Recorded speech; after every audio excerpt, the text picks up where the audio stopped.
Welcome back to the Tackle Obesity Podcast presented by Smith Sinus and Migraine Institute, live from Radio Row in downtown Phoenix. We are here with KCAA Radio, and I will be your guest host today, Grace Del Pizzo, and I'm here with Dr. Kevin Smith. Now, Dr. Smith, what brings you here today? Well, I tell you, Grace, it's very exciting. I've discovered the root cause and the cure to migraine headaches, and I'm here to deliver the message to all these players and other folks that are attending the Super Bowl. All right, so you cure migraines. I cure migraine. Can you explain that? Well, I'm an ENT facial plastic surgeon.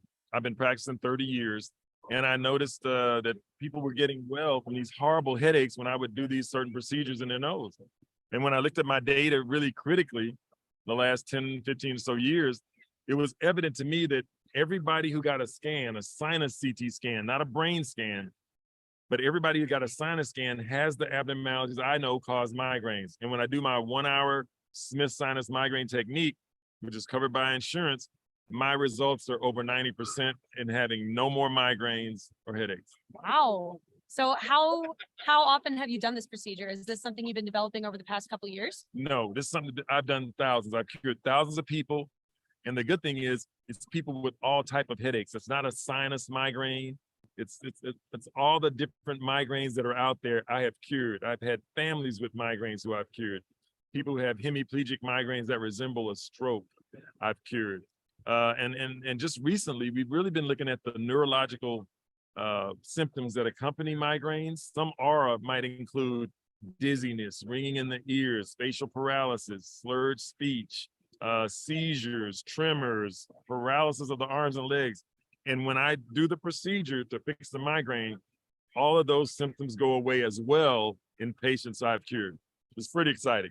Very. So yeah, it's a sinus abnormality. What exactly is the abnormality? Well, you know, everybody's nose protrudes from the face and the face gets hit every now and then. Even when you come through the birth canal, that's the first trauma that we have. And that can cause structures in the nose to bend and warp and be abnormal.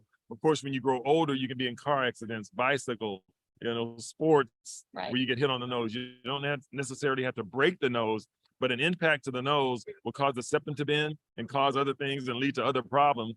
And so that's one of the major abnormalities that I find. But it's very evident that when you get a sinus CT scan, my expertise allows me to look at those scans very critically, figure out what needs to be done. And everybody who gets a procedure, it's customized to whatever the findings are on the CT scan. So it's not just like I'm going to take you and just do the same procedure on everybody. No, it's customized based on what I find on the scan.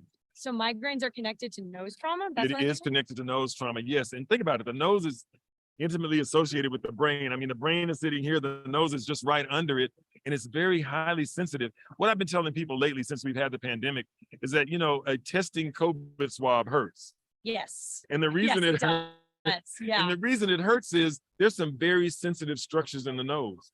So having an abnormality in your nose all the time is akin to having a COVID swab stuck in your nose and you just let it stay there all day and night. Ugh. And so what I'm doing, I'm removing that abnormality, that COVID swab, correcting things, and basically normalizing your nose so that it functions normally like everybody else who doesn't get migraines, and you just go on with your life.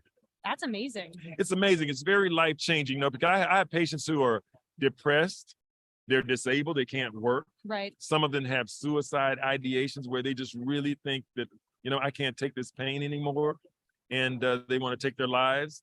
And fortunately enough, they find me and I'm able to let them know that there's hope for a cure. Matter of fact, there is a cure, and the cure lies with me.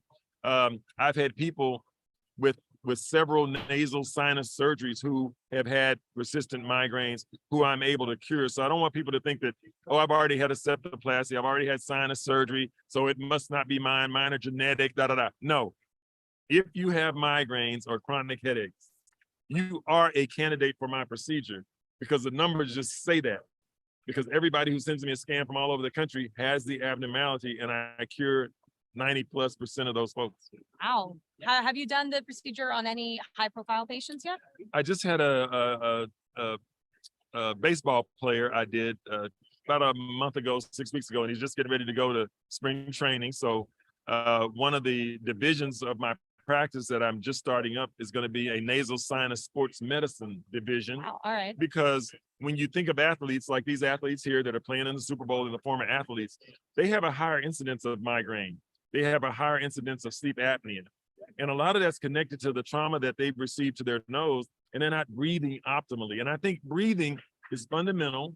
And a lot of times we forget that and think that, oh, I have to work out more, I have to diet and exercise, I have to get my sleep. But if you don't breathe well, you'll only be able to get to a certain level of athletic performance. Right. By correcting the nose, you will optimize your breathing all day and all night.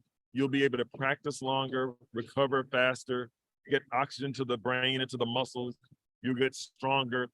And then for professional athletes, of course, they will achieve their peak athletic performance and be able to have longer careers, which will then be more lucrative for them. And that's very important for a highly tuned athlete like these athletes are here that are playing football. But it applies to baseball, soccer, track, Right. all of those. Yep. Right, definitely. Because I know there have been football players, like, for instance, Terrell Davis, who've had to retire because these issues have become so strong. Yes, Terrell Davis, he missed a quarter of the Super Bowl and because of migraines, and he's like the poster board for the NFL and migraines. Right. So the goal this week is to get a hold of him, and he's actually going to go out and get a scan. We have a scanner on site at the Super Bowl here at the England building. So if you're in Phoenix and you're around, you can go by the England building. And we have a scanner out back. We can get a scanner on site. We're going to scan him today. I know he's going to have the abnormalities because that's just how the numbers play out. And I'm just going to be able to determine what it is exactly he has and what exactly I need to do to fix him.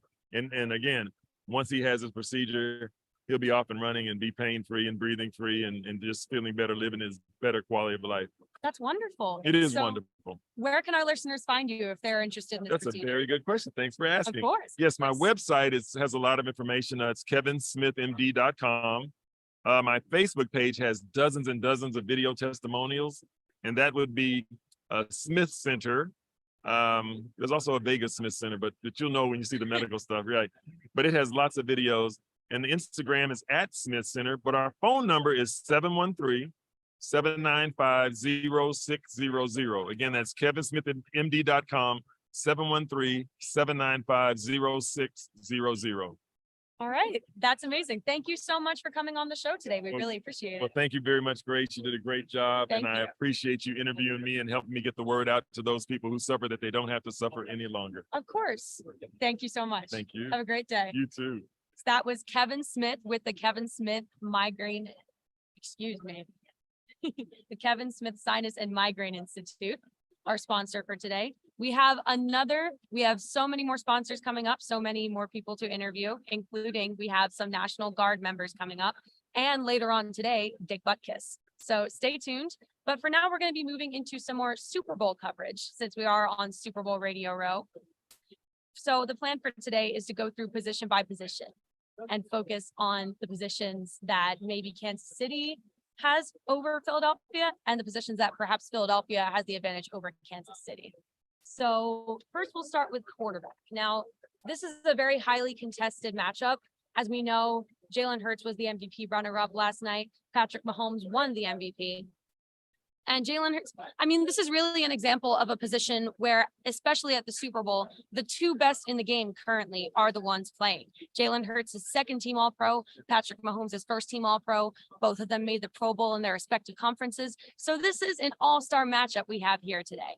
So we have Jalen Hurts, who obviously was the runner-up last night, 3,700 yards, 22 touchdowns, only 6 interceptions. Patrick Mahomes, on the other hand, 5,250 yards, 41 touchdowns with 12 interceptions. So while Hurts may not be throwing as much, he has the added edge of rushing. Hurts, as a quarterback, has 760 rushing yards and 13 rushing touchdowns, which, especially for a quarterback in today's league, is almost unheard of.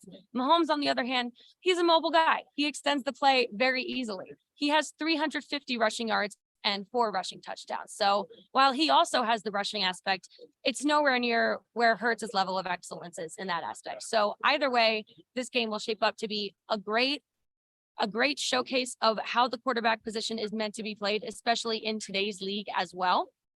And so I think, especially in the quarterback position, Mahomes has the edge. The MVP voters also agreed last night. Mahomes has a slight edge here, but don't discount Hurts in the running game at all. All right, coming up, we have 2 sergeants from the National Guard. There are 2 guests on the show today. Let me take the mic out of the mic stand. All right. Thank you so much for joining the show today. Would you please introduce yourself? Oh yeah, no, I'm Staff Sergeant Longy, Paul Longy. All right. Sergeant First Class Ben Taylor. All right. Nice to have you on the show today. Thanks for joining us. Oh, thanks for having me. So why did you get involved in the National Guard? Honestly, for me, it was just about, serving my community and then, being a part of something bigger than myself. Right. Definitely, Ben. Same, I always wanted to serve, long lineage of family members that served, and just wanted to do something that kind of helped the community serve the country. Right. Absolutely. So can you both give us a rundown of your respective careers? Yeah, so I actually joined right out of high school. So I joined my senior year. And right after that, I did, my initial training. I went to boot camp, went to my job school, and then I actually was able to go to airborne school, jump out of some airplanes. That was actually pretty cool. And then after that, I did a 2-year service mission for my church. And then I came back and I went to BYU, where I also was, I played on the team for a couple seasons, and I was in the National Guard during that as well. Awesome. Thank you, Ben. So yeah, I kind of went a little bit different route. I joined after I went through college, played basketball, and didn't know if the military would kind of get along with that, So basically, after I graduated, I started teaching and joined the National Guard to do it just part-time, 1 week in a month, 2 weeks in the summer, and still serve. And it kind of turned into a more full-time thing. Ended up doing serving on 2 border missions on the southwest border, and then deployed once to Iraq and once to Afghanistan as a helicopter mechanic. I used to work on the Apache helicopter. And then 2013, I got back from deployment and came right into recruiting, and I've been doing that since. Right. Awesome. So what's the most rewarding aspect of a military career? So for me, I would say it's that sense of belonging and, selfless service. So just those 2 things, being a part of, the National Guard and being, a part of serving the community, I would say that's like a really rewarding aspect of it. But then, just also knowing that, you're part of something bigger, I think is what really ties into why someone would want to serve, Right. Yeah. Definitely. And for me, it's the service aspect as well, but also just pushing yourself and being ready for a challenge and just really going above and beyond what you ever thought you could do. And, being able to serve is a huge part of that. Right. On the flip side of that same coin, what's the most challenging aspect of a military career? I think it would just have to be, the mental challenges that you have to go through. Obviously, physically, you have to, be physically fit and you have to do all the physical training. But I think to do that, you need to have a mental toughness to it and really just think end goal, I'm doing XYZ training to become certified, to help the community. And so, when things do get really hard, like physically or mentally, like whether you're, at a camp or at a training or, anything like that, like you just really have to have that mental fortitude to really like push through it. And so I think just the mental aspect more so than, the actual physical things that we do is probably the hardest part. Right. Definitely. I can see where that plays in. What do you think? I would say just the balance of time it can be a challenge. Certainly, especially if you have a family, putting too much into the job or not enough. It's tricky to balance that out sometimes, but it requires patience on both ends, both from the family and from the military somewhat. But yeah, for the most part, that'd be the most challenging piece. But I mean, that's just me personally. Other people might not struggle with that as much. So Right. So veteran wellness and health is a topic that's rightfully gaining more and more attention nationally in the media. What specific aspect of veteran wellness would you like to highlight the most as this is important? I think it's just seeking out help and, involving yourself in more, I guess you could say, practices that would make you, more healthy, mentally or emotionally. Instead of, I guess, in the military, sometimes we think like we're really tough, right? And like we have to like grind it out. But I think as we go more into, exploring wellness and exploring like, what it needs to be, like what it takes to be mentally healthy, I think just as long as we're exploring more so what methods might work, and instead of like closing ourselves off to the idea of having to tough it out. Right. Absolutely. What do you think? Yeah, just having the courage to seek out help if you need it, and realize that you're not alone. That there's plenty of assets, there's plenty of different programs out there that people should reach out to if they need it, and to not be afraid or ashamed. Mental health, everybody has their ups and downs, and it's important to just remember that it's not a bad thing, to be needing some assistance sometimes. Absolutely. Yeah. Finally, this plays along with the last question. What message would you like to send to any veterans or even current people serving in the military who may be struggling at the moment? Yeah, my thing is just to, we all have access to those resources. I think it's just a matter of, doing your research and going online and actually finding out what local resources there are. And there's a lot of online resources that'll, are available to veterans. But if they don't know where to go, honestly, they could contact their local recruiter, and then just, we know everything of who to call or where to go. But I would say that's last resort, but outside of that is just seeking out the help and not being ashamed of, thinking that you need help, in your emotional and mental health. Right. Definitely. Thank you. Yeah, the same. Just don't be afraid to reach out. That's the biggest thing. All right. Awesome. Well, thank you so much for coming on the show today. Thank you for your service as well. It was so lovely to meet you. Have a great day. Awesome. Have a great day. Thank you so much for coming on. Yep. All right. So next, we will move back into the Super Bowl coverage for a moment. Actually, never mind. We're going to go into another interview. Hello, Mr. Harris. Thank you. All right, so we're moving into interviewing Dr. Vincent K. McInerney from the New Jersey Orthopaedic Institute.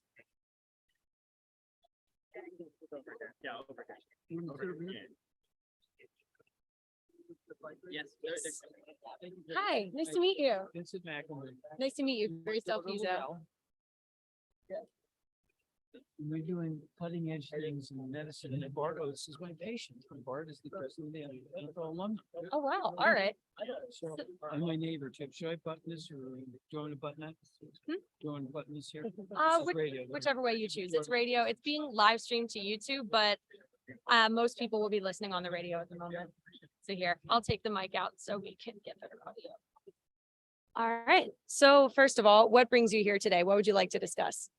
Well, I'd like to discuss wellness and performance enhancement for life. And Bart Oates, the president of the NFL alumni, is my patient, neighbor, and close friend. And we've been talking about this for years, about how do we live longer. And Bart looks great. I think his body fat is probably around 8 or 10, something like that. And he has dropped weight. We did his total knee reconstruction years ago, and he's so happy with it. Sisters Charity took care of him at St. Joe's Regional Medicine. It's actually St. Joe's University Hospital now in Paterson, New Jersey, the oldest industrial capital of our new colonies in our country. So we're talking about those type of things. Wonderful. So what inspired you to go into this field of orthopedic surgery and sports medicine? Well, it happened to be my sisters. I have the 4 sisters, and all of them said, you need to be a doctor. And I said, okay. So my youngest sister was a doctor, and we both became orthopedic surgeons. And then sports medicine just evolved as a branch of orthopedic surgery.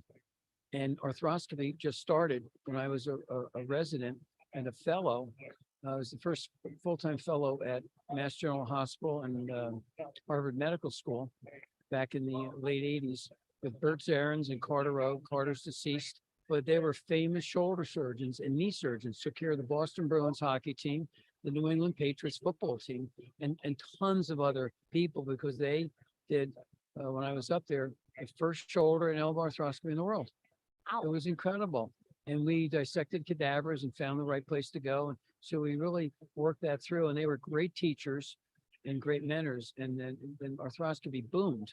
And so I fell into that. My youngest sister was a year behind me in orthopedics and did sports medicine and arthroscopy in Salt Lake City, Utah, with Bob Metcalf, who at that time was one of the first 3 people to begin arthroscopy in the United States. So she became the first women arthroscopists, and we both did sports medicine, and that's how we got into it. Wonderful. That's amazing. So what would you say, what orthopedic issues do athletes suffer more than any other people do? Well, believe it or not, most of us, the most common injury are ankles. Almost every one of us sprained the ankle, but the knee is the largest joint in the body. So that's up there in the top 3 or 4 that get injured. And depending on sports like football, it's even higher, and basketball. So it's ankle number 1, but not as devastating. And knees probably is more of the devastating ones that occur to us, as well as shoulders. But it's all sports related. Now that women, I have 4 sisters, 3 older sisters, 1 younger, have the opportunity to play sports fairly now, and in a way that they can excel. Women, unfortunately, have developed more of the knee injuries than the men. In many ways, women are much stronger than men, especially their lower extremity, pound for pound. Right. But the area they were weaker was the upper body. That happened in the military. First 2 groups of women going into the academies, military academies, all got hurt. And the men said, oh, those women. Then the women got stronger and they have less injuries than the men. They go, those guys, man, what a problem they are. So that's, so those are the kind of injuries we see. And it's really revolutionary what we can do. We can do with proprioception and things that there's new devices out, like Topical Gear has with Bill Bew, my good friend, that are dynamic stabilizers of the joints. And they cost like $55 each, like nothing. And my motion expert, Bob Session and Janet Lee, will tell you how to run and move in space in a whole new way to cut injuries down. So not only do we do great surgeries, robotic joints, which Bart had, and do arthroscopic reconstructions and mainly the knee and shoulder, but we also do how not to get hurt, how to stay well, how to recover faster, how to cut your ACL tears down by between 60 and 80%, depending if you're a man, 60%, 80% woman. So it's a fascinating field. Orthobiologics, we're injecting stem cells, PRP. You're going to hear more and more about that. We've been on the forefront of that for about 40 years. And now we're really taking stride, and these things are really picked up, and we're going to be one of the best anywhere. Definitely. So you mentioned living longer. I'm a little bit interested in that. What does that entail? What are you kind of taking steps towards to work on that? Well, we loved the super agers. Those are people who chronologically grow older and physiologically get younger. So when they're 88 and the next year they turn 89 chronologically, they're 87. Then they're 90, they're 86 because they're watching their eating patterns, eating a lot less and frequently. They're doing new exercises. We can show them how to walk differently, how to change direction and not hurt themselves, and how to perform at a level that they may haven't performed in 20 years. They got their weight down, mind and body. We have a company named Apollo. That's very, very interesting that Bart Oates is involved with. And now I'm going to be, because I just met Dave Rubin here at the event. And they have an incredible thing as a psychiatrist to do on how do you recover from anxiety after a big event when your heart's pounding? How do you adjust to the scene here, the Super Bowl? It's millions of people watching and not get petrified and conk out. And so we're looking at all of those aspects of living well and performance. So we've been working on that for over 40 years. 40, not 4. Yeah. So you'll be in that group and you can be 90 and 100 and playing great sports, enjoying life, not crippled. And also you have to remember that many Nobel laureates were in their 80s, 90s when they did their greatest inventions in the world. So I'm looking forward to it. It's 71 going on 51. I look forward to it too later in life. So because we are at Super Bowl Radio Row, I do have to ask, do you have a prediction on the game on Sunday? Game will go down to 1 minute left, and whoever wins. We happen to be in New Jersey, so you can guess who we're probably rooting for there. And Stan Walters was on the Eagles for many years. My father taught him in college. You're talking a long, long time ago. All-pro right tackle. And I think Stan's still alive. He hears this. I hope he gives me a buzz at my cell phone because he's got it through some other friends. So my father loved Stan. He would go to St. Peter's University in the off season. He had his graduate degrees. And Stan was about 6'7" and about 290. So no one messed around with Stan's. Right. But I'm giving a shout out. Stan's around still. Get a call to Vincent McInerney and Professor McInerney's son. And I'd love to talk to you again. That's amazing. Yeah, I'm from Philadelphia, so I get it. I'm from Delaware County. Yeah, I'm from Delaware County, so I understand. Finally, if our listeners are interested in reaching out to you for anything regarding orthopedic surgery, sports medicine, getting younger as you get older, where can they reach out to you? Well, on our website, which we're revamping, and my daughter's doing that, Laurel, for us, it's njortho.org. And that's probably the best way to get us for the Jersey Orthopaedic Institute in Wayne, based in Wayne, W-A-Y-N-E, New Jersey. Or telephone is 973. That's a good one. Give me the wrong number. 973-694-2690 on 504 Valley Road, Suite 200, Wayne, New Jersey, 07470. Ortho Institute.org. Said the wrong thing. Orthoinstitute.org. All right. Thank you so much for coming on the show today. I really appreciate it. It was wonderful to meet you. Thank you. Have a great day. You too.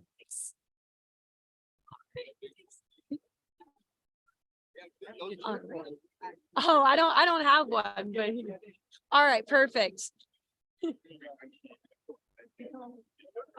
All right, perfect. We are adding an extra co-host. We're adding on Shane Fricky. Welcome back to the show.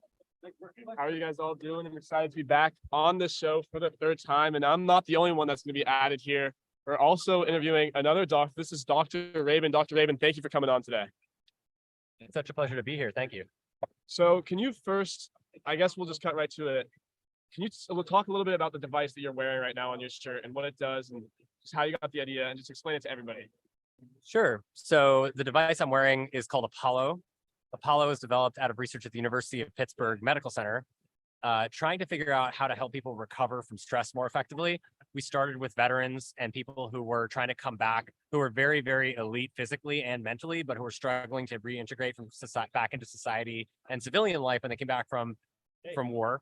And then that quickly became something that we were looking at elite athletes and people who were struggling with extreme performance anxiety, challenges with recovery after performing. And it became very clear that when you look at all these people, that they have their stress response system is very active. It's too active too much of the time, and that recovery needs to be prioritized. And we all know we can't sustain peak performance unless we prioritize recovery. So otherwise you just burn out, and that's what burnout is. So we figured out, after mapping out the whole safety response system in the body and how the body optimizes recovery, we figured out that soothing touch, can put the body into a recovery state almost instantaneously. And that's why massage works. That's why hand holding and hugs work. And so after figuring that out in the lab at the university, we did a couple double-blind randomized placebo-controlled studies in athletes and non-athletes, which were very positive, showing that Apollo was the first technology to improve heart rate variability and resilience within 2 to 3 minutes in the lab. And then that technology became a wearable that was commercialized in 2020 that delivers sound waves to improve recovery for the body. And so you said you started with the military, but when did you decide, or when was the process of like, this is something that could really benefit athletes, especially football players who need recovery after those big games? So I think that was a big part of it from the beginning, because veterans are and military, active duty military folks and elite athletes experience a lot of the same stress. There's a lot of performance anxiety, right? There's a lot of difficulty winding down. There's also a lot of head trauma. There's a lot of physical body trauma. There's a lot of overworking the body and overstressing the body over time. And when we saw what was happening in the veterans group, we were actually working with elite athletes at the university at the time, and we were realizing that they were experiencing the same problems, the same results from head injury that we were seeing in the military folks. And this is a trauma response in the body. It kicks off a dysregulation of the stress response. And so when we saw the patterns and similarities, I think it was 2 years after we started working with veterans in this area, we won an athletic award at the University of Pittsburgh, which then funded the current trial that was just published this past year in 2022. And that ultimately set the stage for how elite athletes could use this to recover. And they've been using it probably for about 3 years now in professional teams and individual sports. Is it like the team doctors will have them for like all players, or is it more like individual players would like they hear about it themselves through people, or is it more mandated by teams?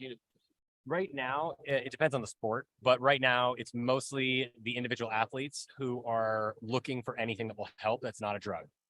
They want something that's going to improve recovery and performance and help them sleep. That's not going to hurt their performance the next day, right? And most of the things like alcohol, sleep aids, prescription sleep aids, and opioid narcotics for pain, they can work for short term, but then they can result in performance impairment down the road. And that's not what any athlete wants. They want to get a little extra 1%. They want a little more recovery, right? And so that, so I think that was a really big priority, was how do we help people recover efficiently and safely? And so now that we do have a lot of teams using it, but it starts often with the conditioning coaches, it starts with the trainers, it starts with the people who are actually working with the athletes in the gym, in practice, and then it expands out into sometimes the starting line, the folks or the folks who are second line, who are going to be going on and need to stay warm and in zone when they're on the bench so that they can be ready to perform when they get out there. How fast does it like relax you or soothe you? Is it a matter of seconds, minutes, hours? But how fast does this process take? That's a great question.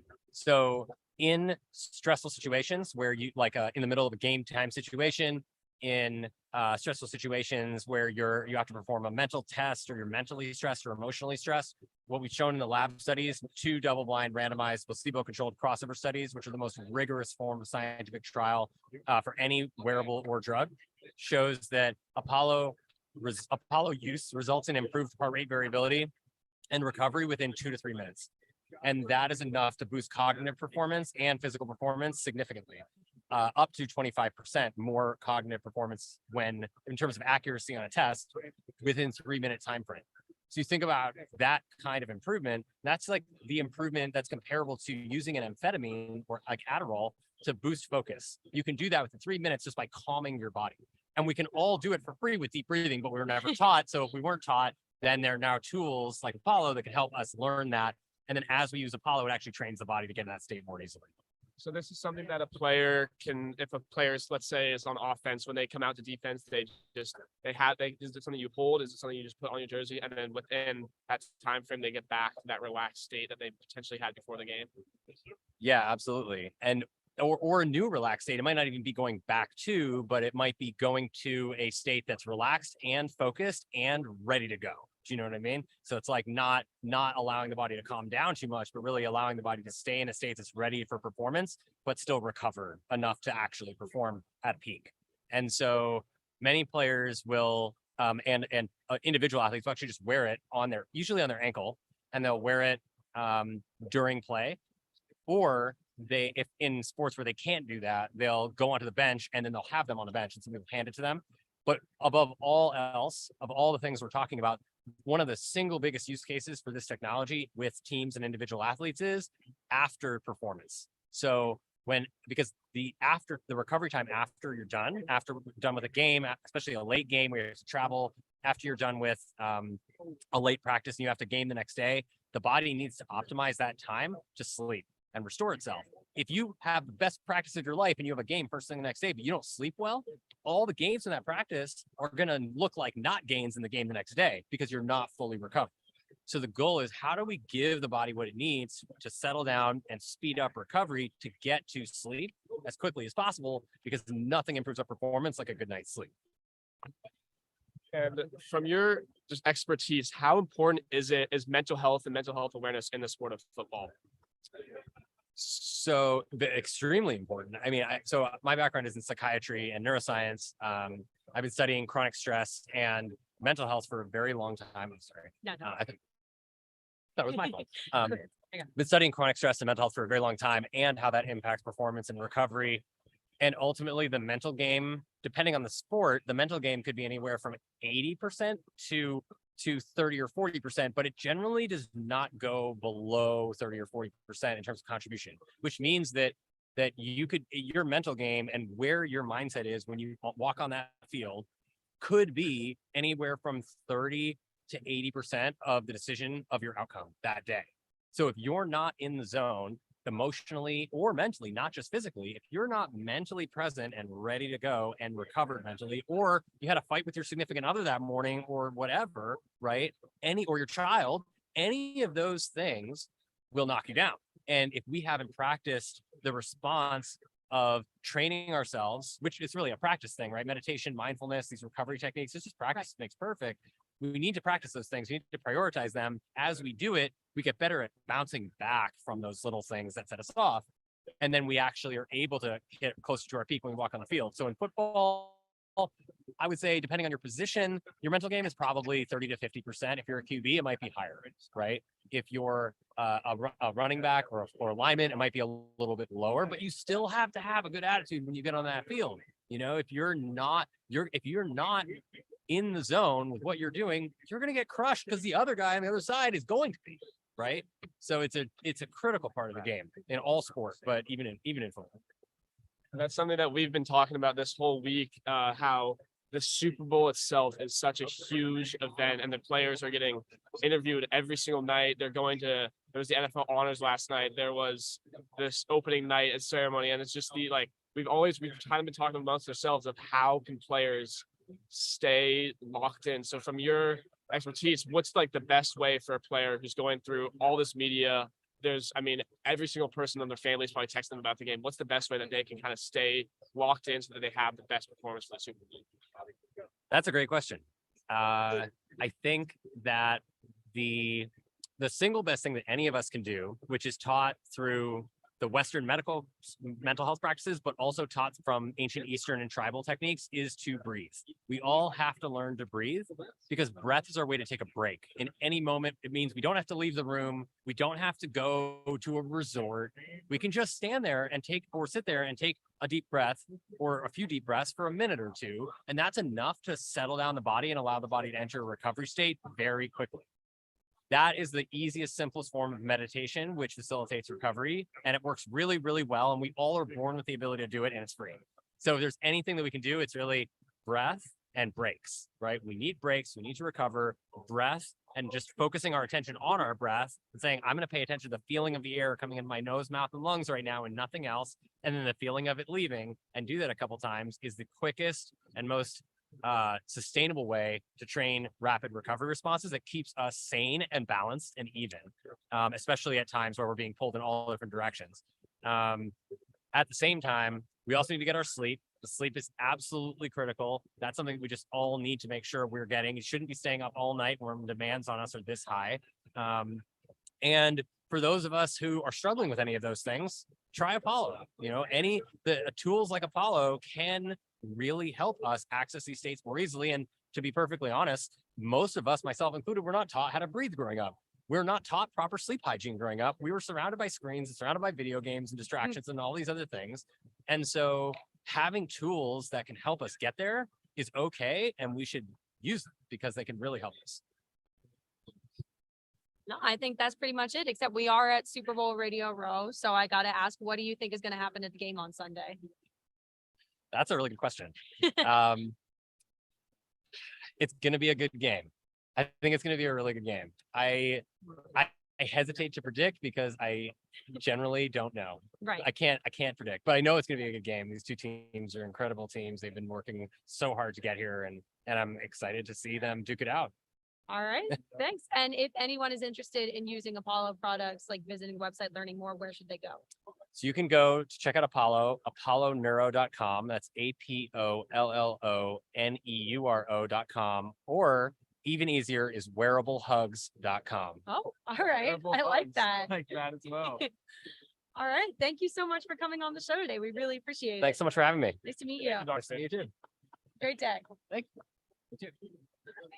Let's see. Welcome back on the show, Shane.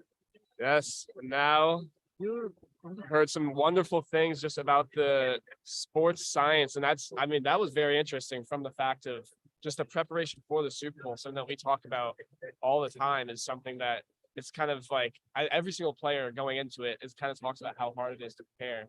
Oh, So that was something very interesting. Hi. Good. How are you? All right. So we have another guest on the show today. My name is Grace. Nice to meet you. Nice to meet you as well. Would you please introduce yourself for all the listeners? My name is Al Smith, former all-pro linebacker for the Houston Oilers. Nice to meet you. So As what, well, do I- I think it should be all right. I What, need to be here. it should be okay. It should pick you up. What brings you on the show today? What brings me on the show, obviously, to come to say hello to you guys. Obviously, obviously we have a big week. We got a lot of great things going on with the NFL Alumni Association. We are partnering with the state of Tennessee because I'm the president of the Tennessee chapter. We're partnering with the health department for an initiative called Gear Up, a Gear Up campaign. The Gear Up campaign is basically bringing awareness and education to underserved communities throughout the state of Tennessee about COVID and flu shots, and having accessibility and be able to get those type of things and have access, not telling anybody that they need to do it or have to do it, but it's having a resource if you want to do it, just being able to have the access to it. And the numbers show that obviously this still out there. People are still being affected. Families are being affected. Homes are being affected. Lives are being affected. Just being able to put it in a position where you can help, having town halls, listening sessions where you can go out to schools and schools like high schools and communities and hear what they have to say. What are their concerns? What would they like to see better throughout everything? What would they like to see better done so that the state and the health department can go back and devise that from hearing from the citizens? Because a lot of times things are put out, but people, they don't see what's really happening on the ground or how people are feeling about what's going on the ground. So now you can really hear that information and understand it and really see what they're doing and implement programs that help those when they get that data back, they're able to help the individuals in those communities and throughout the state. That's wonderful. How did you become involved with that? Well, I became involved with that because of the fact that, obviously being a part of the Alumni Association, we're able to access a grant and apply for a grant. We got the grant through the health department to be able to go out and help the citizens of Tennessee, because we call it Gear Up because you just want to protect yourself. Just like when we're on the field, when we play, we wore helmets, shoulder pads. I mean, you don't expect to get hurt.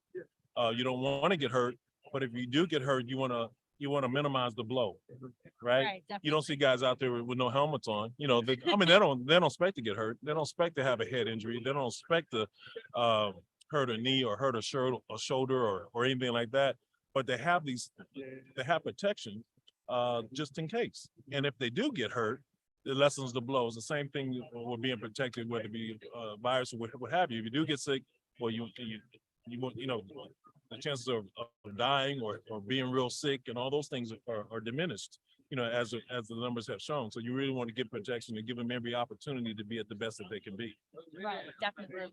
And this is switching gears just a little bit, but we were just speaking with Dr. Rabin, and he was talking about the importance of pre-game, getting yourself in the right mindset. I was curious if before a game back in your playing days, did you have any traditions that you do before the games, or how did you get yourself locked in to play?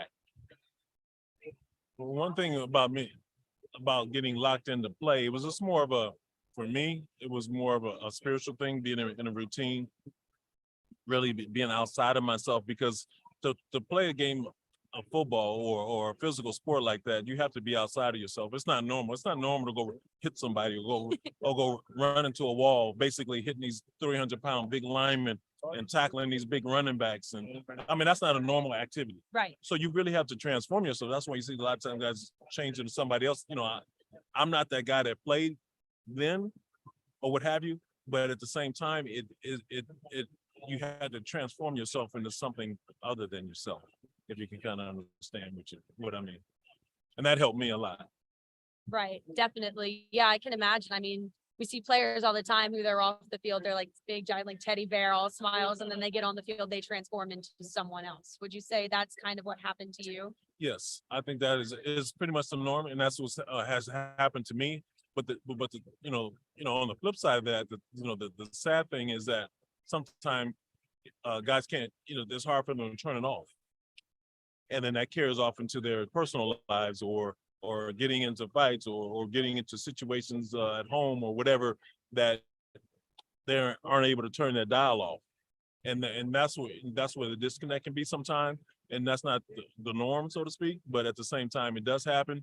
But for individuals that have that problem, obviously there's help out there to try to help somebody with that, but you definitely have to recognize that is there and try to do something to help yourself. Right. Definitely. Pivoting back to Gear Up, what's the most rewarding aspect for you in being involved in this kind of organization, this community effort? Well, the most important thing to me is being able to give back to the community that served you so well. When you're on the field, you have people, fans that cheer for you, that come out and yell at you for you, whatever it is during the course of a game.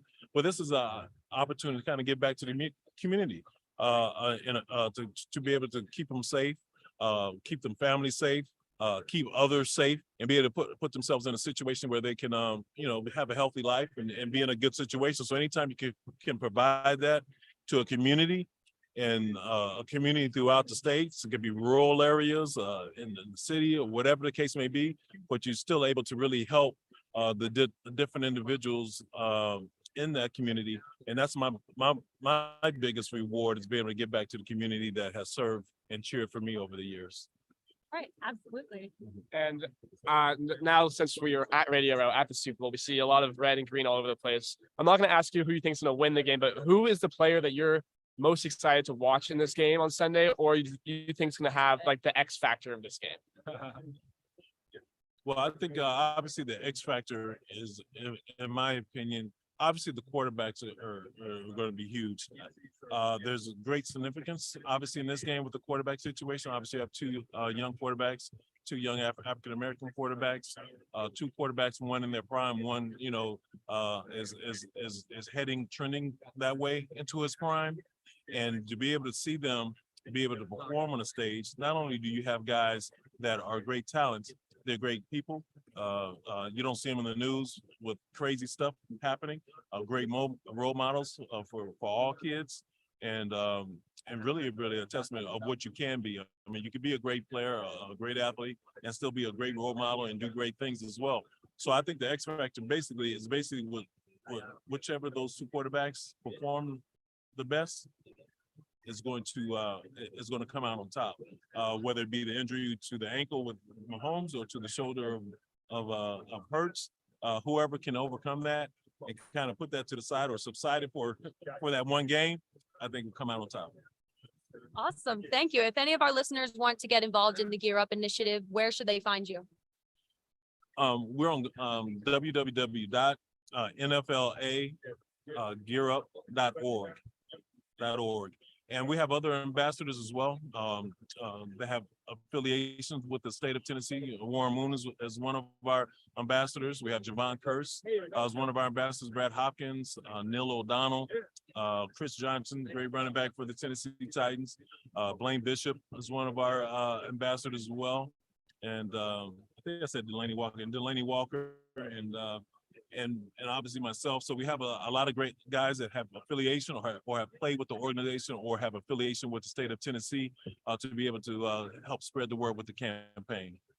That's wonderful that you're giving back to the community. That's amazing. Well, I appreciate it. Yeah. Thank you so much for coming on the show today. We really appreciate it. It's great to meet you. You as well. Thank you. Thank you, I appreciate it. Have a great day. You too. You guys. So the show is the Tackle Obesity Podcast. We're on Tackle Obesity Podcast. Yes, we're on KCAA radio right now in Riverside, California. Yes. Once again, you are listening to the Tackle Obesity Podcast presented by Smith Sinus and Migraine Institute. I am Grace Del Pizzo. I'm Shane Fricky. And we're just about nearing the end of our show, so we'll see if we have any special surprises gearing up towards the end. But Shane, what you been thinking so far? I mean, this is just today's, I think, definitely the at Radio Row. You can kind of feel I feel like it's been excitement the entire week of the Super Bowl coming in. I know that you probably relate to this a lot more than I am, but there's excitement the entire week. And today's kind of the day that I think that the nerves are starting to set in for the fans. I've seen a lot of fans starting to get a little bit more chippy, for lack of a better word, towards each other. And this is when it's like they're excited for the Super Bowl, but there's a game in 2 days from now that's gonna be really big game for a lot of people. So I like seeing that kind of shift in dynamic. But other than that, the NFL honors last night, which was very exciting. A lot of players got awards. No real surprises on my end from that. I think that there was a couple ones that I thought could go either way, but I Yeah. think that everyone that got the award for the most part was someone that I thought was going to win it, and everybody was very deserving of that award. I agree with that. Like what you were saying with the fans kind of realizing. I mean, I think it's kind of the Super Bowl's been a huge abstract entity for the past season, especially the past 2 weeks. But both teams fans are like, oh, we're in the Super Bowl. That's great. I think now it's setting in that they're actually in the Super Bowl and that game is being played in 2 days. So I think it's becoming much more real to the fans. And that's why there's a sense of like you said, like heightening nerves in the air. Yes, and it's interesting because these are two fan bases that this isn't new to them. We saw the Eagles won the Super Bowl a few years ago, but then most Philadelphia Eagles fans are also fans of the Phillies that were just in a That's huge true. playoff, just a great playoff story that had a song by Calvin Scott led everybody through the way. Dancing on my own. Dance on my own. Then they had a great Super Bowl World Series. They didn't come out on top, but those nerves are just coming right back in. And then for Chiefs fans, I mean, this is practically an annual tradition now at this point. They missed out on last year, but it's for the most part. So it's very interesting to see these two fan bases that they both know what they're getting into. These are two fan bases that have been here before, but they still, as we're saying, it still is that big of a deal. And it's so huge that people still are getting very nervous about it. The Super Bowl is still the Super Bowl. Super Bowl is still the Super No Bowl. matter how many times you've been there. Yeah. And the players that won. I mean, like you said, there were a couple I picked differently than how they came out, but I'm really happy with how they ended up for the most part. I like that the Jets swept the rookie awards. I think They have a bright future. I think that is a very, very good thing for Jets fans after their quarterback of the future didn't turn out to be their quarterback of the future. And that's kind of made apparent this year with Zach Wilson being benched halfway through the season. And so a season where again, and then he came back and he goes benched again. And then, but there's this season that kind of had hope going into it because of this quarterback. That hope was taken away. But right when that hope was taken away, you had a great cornerback who looks like he's going to be a lockdown corner. Oh, and then you have a wide receiver that the Jets have not had a true wide receiver one that can go and get 1,400 yards, 1,300 yards on a yearly basis in a long time. Right. And so this is something for them that is very, very, very big for them for a team that they're starting to really trend in the right direction. Their coach seems like they hired the right guy in Robert Saleh. They've made some great draft picks. They've had an amazing draft. Breece Hall was. Oh yeah, I think he could was have in been contention. Competing with Garrett Wilson if he didn't get injured. So Played that's the same amount of games Brock Purdy did. played the same amount of games as Brock Purdy as well. So that's 3 rookies right there that all very easily, and 2 of them did win Rookie of the Year, and the other one could have easily won it if he stayed healthy. So they have a very bright future. And then also the Hall of Fame was announced last night. I think personally, I'm a little surprised that Patrick Willis was not able to get in. Me too. I think this is his second year. I think he's one of the greatest linebackers. We actually had him on the show 2 days ago, so make sure you go check that out. And he talked about the importance of getting that gold jacket and being in that elite group of players. And so he still obviously does have eligibility. This is only his second year, Right. but I am getting a little bit surprised at the not getting in. But a player that did get in, speaking of the Jets and great cornerbacks, Darrelle Revis, Oh yes. did get in, and that's a great reward for him. A Jets player that really provided a lot of hope for this Jets team over the past 15, 20 years. Absolutely. I agree with that. I mean, Revis Island was absolutely just a cornerstone in the history of cornerbacks in the league, period. So I think he's very, very deserving.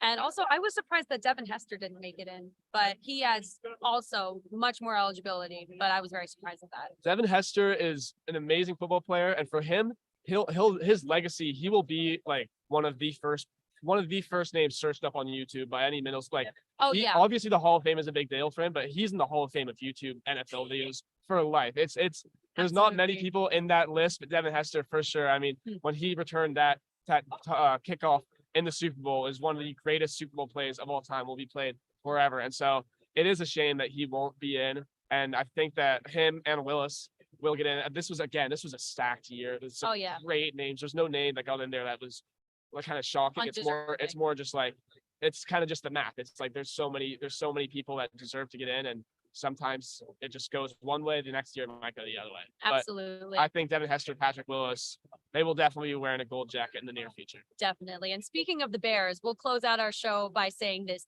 Dick Butkus will be receiving a Lifetime Achievement Award tonight at 6 p.m. at the AE England building right here in downtown Phoenix. Hall of Famer Leroy Butler and Super Bowl MVP Otis Anderson will both be there. So for more information on the event, please visit vetswellnesssummit.com. That's vetswellnesssummit.com. And although Mr. Butkus wasn't able to be on our show today, stay tuned to our social media because we'll have the interview up shortly. And we just like to thank all of you guys for listening back out here at Radio Row. It's been an amazing week out here. Absolutely. This is an opportunity that I'll cherish for the rest of my life. And I just really appreciate everybody listening, tuning in, listening to the interviews. And then, as we said, we still have some more interesting stuff coming up on the way. Absolutely. Thank you so much for